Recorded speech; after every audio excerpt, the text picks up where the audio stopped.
But first and foremost, 38 Special comes to Epcot. What? On the 12th and 13th with 3 shows, both days at 5:30, 6:45, and 8. With us, one of the founding members and voice of the band, and that's Mr. Don Barnes. Mr. Barnes, how are you, sir? Hey, good. It's all my fault. You're right. Well, I was going to ask you, so just a couple of years ago, you wake up and you and some of your buddies decide to start an iconic band and call it 38 Special. So tell us about that. Oh, man. Donnie Van Zandt and I played in several bands before, well, a lot, about 8 bands. We played in club bands and dance bands for the teenage years and all, and we ended up having day jobs, and he called me one day. He was going to work for the railroad, and I was ahead of yourself, and so we started. We were neighborhood guys. We made all our mistakes in public. We showed up and sacrificed anniversaries and holidays and all, and stayed down there and woodshedded it for years, circuit and paid our dues and tried to, keep improving as the time goes on. And I've said before, these young guys with a band, they want to get a record deal. It's like, if you absolutely have to do it, it's a lot of sacrifice. And so, the thing is you get a record deal and you think you've made it, and you really haven't made anything. You just get a chance to play in the big league. And if you can deliver, then you can stay in there. But if you can't deliver, you're going to be sent back to the old farm team and play in the clubs and all that. So our journey was a lot of obstacles in the way. We ended up not doing so well. The first 3 albums went straight over the cliff, and we just changed formulas and decided. Donnie had suggested maybe I try to sing a few songs, and so, he's still my partner to this day, and we found that we got more success with the sound of my voice than his, and he was very supportive about it, and we always felt like, it didn't matter who carries the ball as long as you win as a team, and Right. So we've been winning through the years, and 20 million albums sold later, we can look back and feel like we've found our viability, and it all worked out, but still not something I recommend to young guys. Well, I think that says a lot about the band and about you guys because, with this being basically a sports radio show, we're around guys all the time, and you're supposed to be, it's winning, but how many receivers are like, I didn't get the yards I want, trade me? How many quarterbacks I'm not getting the touchdowns, I need better receivers. So I think it says a lot about you guys. And we learned a lot from Skynyrd. They went out like a football team. They went out to win every night. They were going to be triumphant, and God help who had to follow them. So we had that same creed. We went out as a team, and everybody was doing their part, and we're all realized you're a cog in the machine. If everybody's pulling their own weight, that machine is tight and precision, and you can win. But if somebody's slacking here and there, well, you start seeing the cracks in the facade. So it's definitely a euphemism with the athlete. Does it add more pressure to it because you guys, both bands, are family, and if somebody's not pulling their weight and it's family, sometimes you do say, sometimes you don't say. Well, that's the kind of thing. If somebody's not pulling their weight, that's what I mean about the other bands that we had. Some people were, drinking too much or whatever. It's like you replace them, and so at some point, when Donnie called me, he said, "Let's get the right people who understand the commitment, and they show up, and we're all have one goal, one focus." And we've all said the drummer Jack Grondin used to say, if this guy, you can't argue with success. If it's working, just stay on the team, and let's just go all the way. So it's a real journey to take that. But the live shows are indicative of all that. We go out to be triumphant. We lined all those hits up that are all part of our lives, the backbone of everything we came through, and they mean so much to us because we can remember when the chart position and what we wrote at the time and how much struggle it was, how much rewriting or producing, whatever.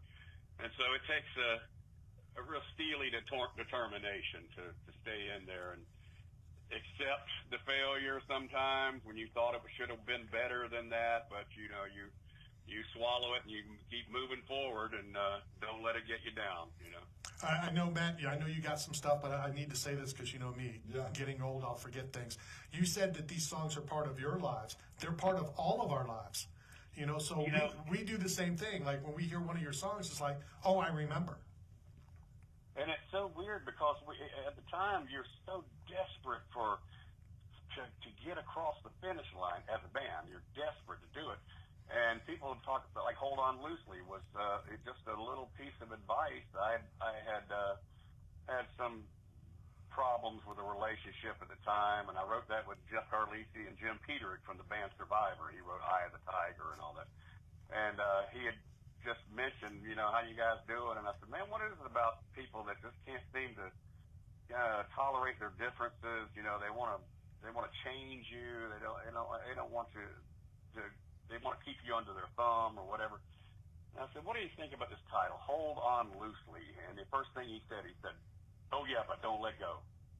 And that was the couplet right there. That was the magical moment that we realized we can write this and make a good piece of advice. And again, back to what you were saying, we were just trying to get on the radio. So people would come along and say, you don't know what that song meant to us in our relationship, our marriage, or whatever. It's like, really? Because we weren't trying to espouse some kind of wisdom on anybody. We were trying to get on the radio. Right. But all those songs became something like that, If I'd Been the One, the song, What If I'd Been the One to Say Goodbye was about a girl in Texas that we had a long-distance romance, and she had called me up and said she was, first of all, you don't want to get mixed up with a touring musician anyway. You're never going to be around. But she called and said that she was one of my blessings, that she was going to get married. And I thought, wow, what if I'd have said that to you? What if I'd have turned it around? That kind of thing. Caught Up in You, simple. You always have to have your antenna up as a songwriter for any kind of title, any kind of lexicon, something that works in American language. So we had come off the road after 9 months and been totally dragged out and just promoting the last album. And we were contractually obligated to have an album out 6 months from then. And none of us had any idea of a single note that was going to go on this album. It was like somebody writing the book, the first page is like, I woke up this morning, ... So I was dating this woman, and I said, I just can't seem to get any work done. I'm just so caught up in you all the time. And it was like a light bulb went on. I thought, wow, that's a pretty positive little piece of good. Saying that, yeah. So you just develop it from little germs of ideas and make a little story out of it and try to edit it. And it's all a process, the craft of songwriting. But we came from Jacksonville, Florida was a Navy city. There were 5 naval bases there. And so all of us, I'm talking about Dwayne Allman, Greg Allman, Ronnie Van Zandt, all the Skynyrd guys, Molly Hatchet, everybody, we all played the Sailors Clubs when we were about 15 years old. And you played all the cover songs of the day, and you learned how the craft of songwriting goes and where the payoff is in the song. And you see how it builds up, and it's a big cherry on top, and there's a bridge, and there's an outro, and there's a pre-chorus, and all these things. And then you get cocky and you say, well, I can just write my own songs now. I've got all this down. And that's when you go starve for 10 years. So that's not something that you want to recommend anybody do, So you talked about, the gruelingness of the road and being on the road. Here in Clearwater, Florida, my friend owns a Clearwater Beach Fitness, and John Resnick, the lead singer of Goo Goo Dolls, was just photographed in the gym working out. It seems like the more and more we talk to bands, especially the iconic ones like yourself, the guys are more into yoga and fitness and eating healthy and being vegan. What's changed for you over the years through that process? Everybody goes through those stages of the early days and the debauchery and just all that, and you realize if you're going to be around to enjoy your success, you better change some things. And so, man, we just roll down the road, and we drink a light beer, and we trade insults with each other. We actually all still get along we still like each other after all these years. So, but you look at more of a healthy lifestyle. You know, you got to do it. You got to pace yourself because you can't go out there and get all trashed out and then try to perform the next night and the next night. And we do 100 cities a year. Wow. So, so we've got to keep ourselves together and mentally and physically to go do that. You know. Maybe at some point, you know, when you have more time, I know we only have another couple minutes to talk to you, you can tell me how you do that, because Matt's been my co-host. There's an empty chair between me and him.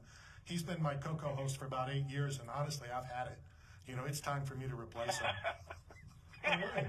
Just switch to light beer and we'll insult each other.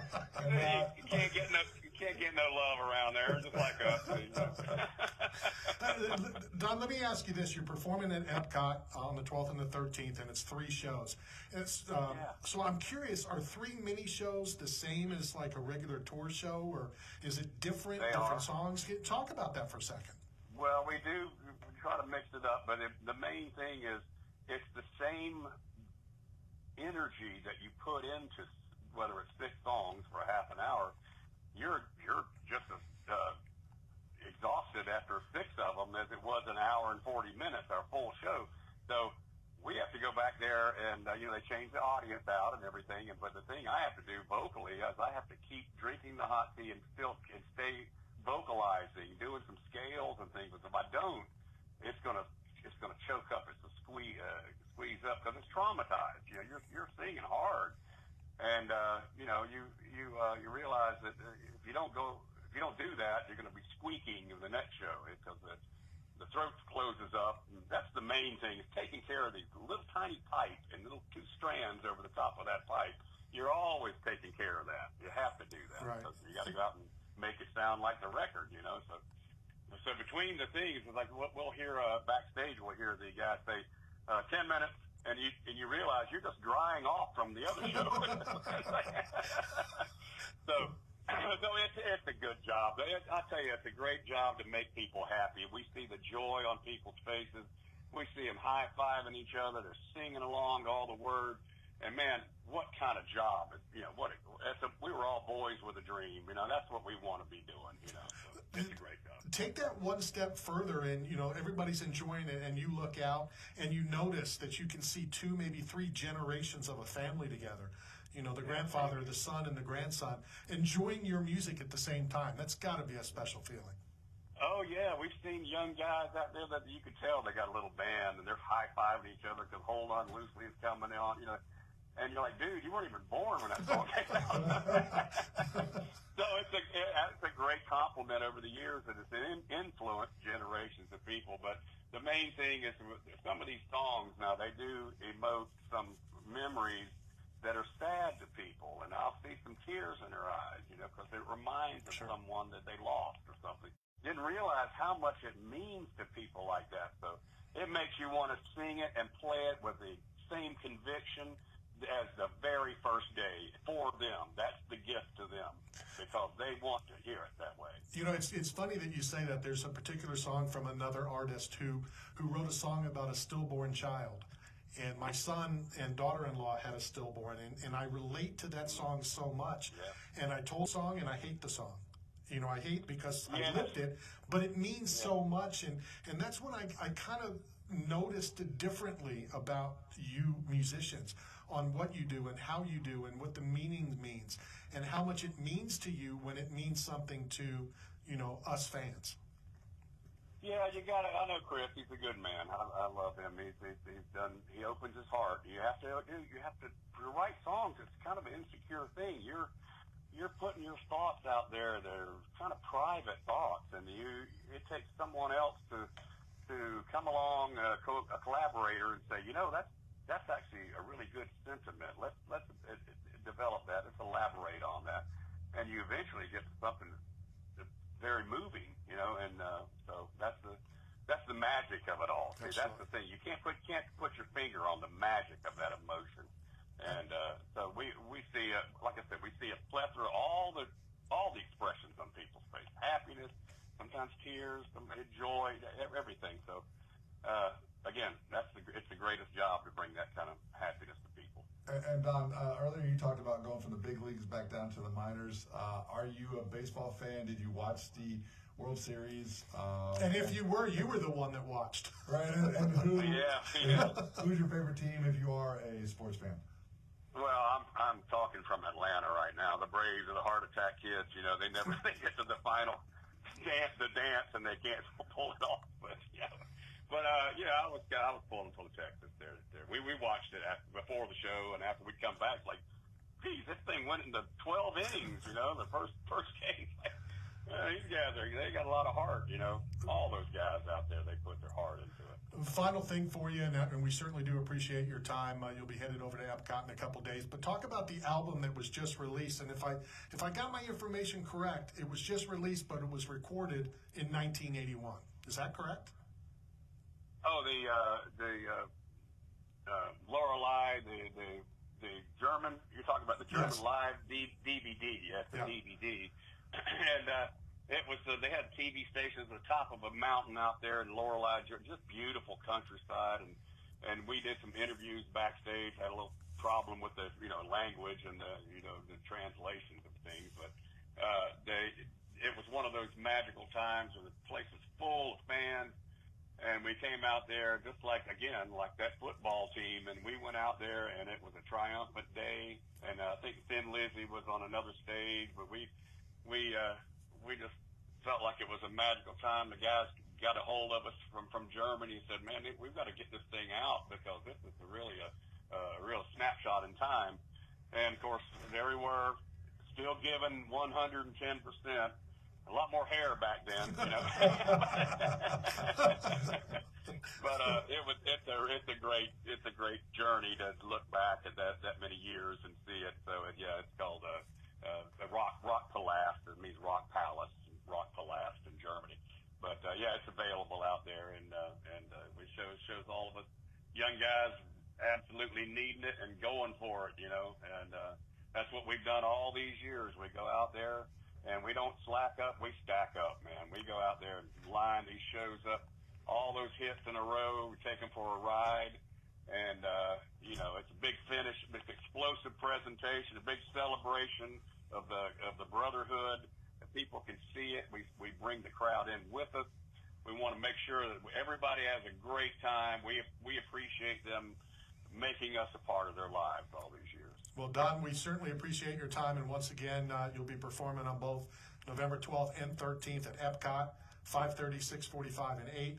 And I promise you this, I will be there on the 13th. So I look forward to it, man. I'm looking forward to it. Maybe I can have the opportunity to say hi and thank you for everything you've done for not only my family, but all the families that love 38 Special.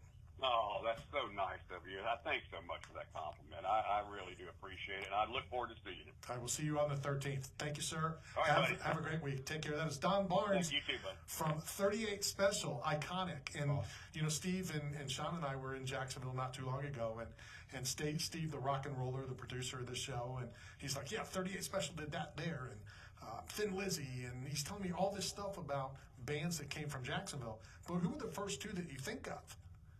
Who are the first? It's 38 Special and 38 Special. Yeah. When I say 38 Special, I Special. screwed up. Lynyrd Skynyrd and 38 Special. I have a bigger question. What's a DVD? What's an 8-track? You say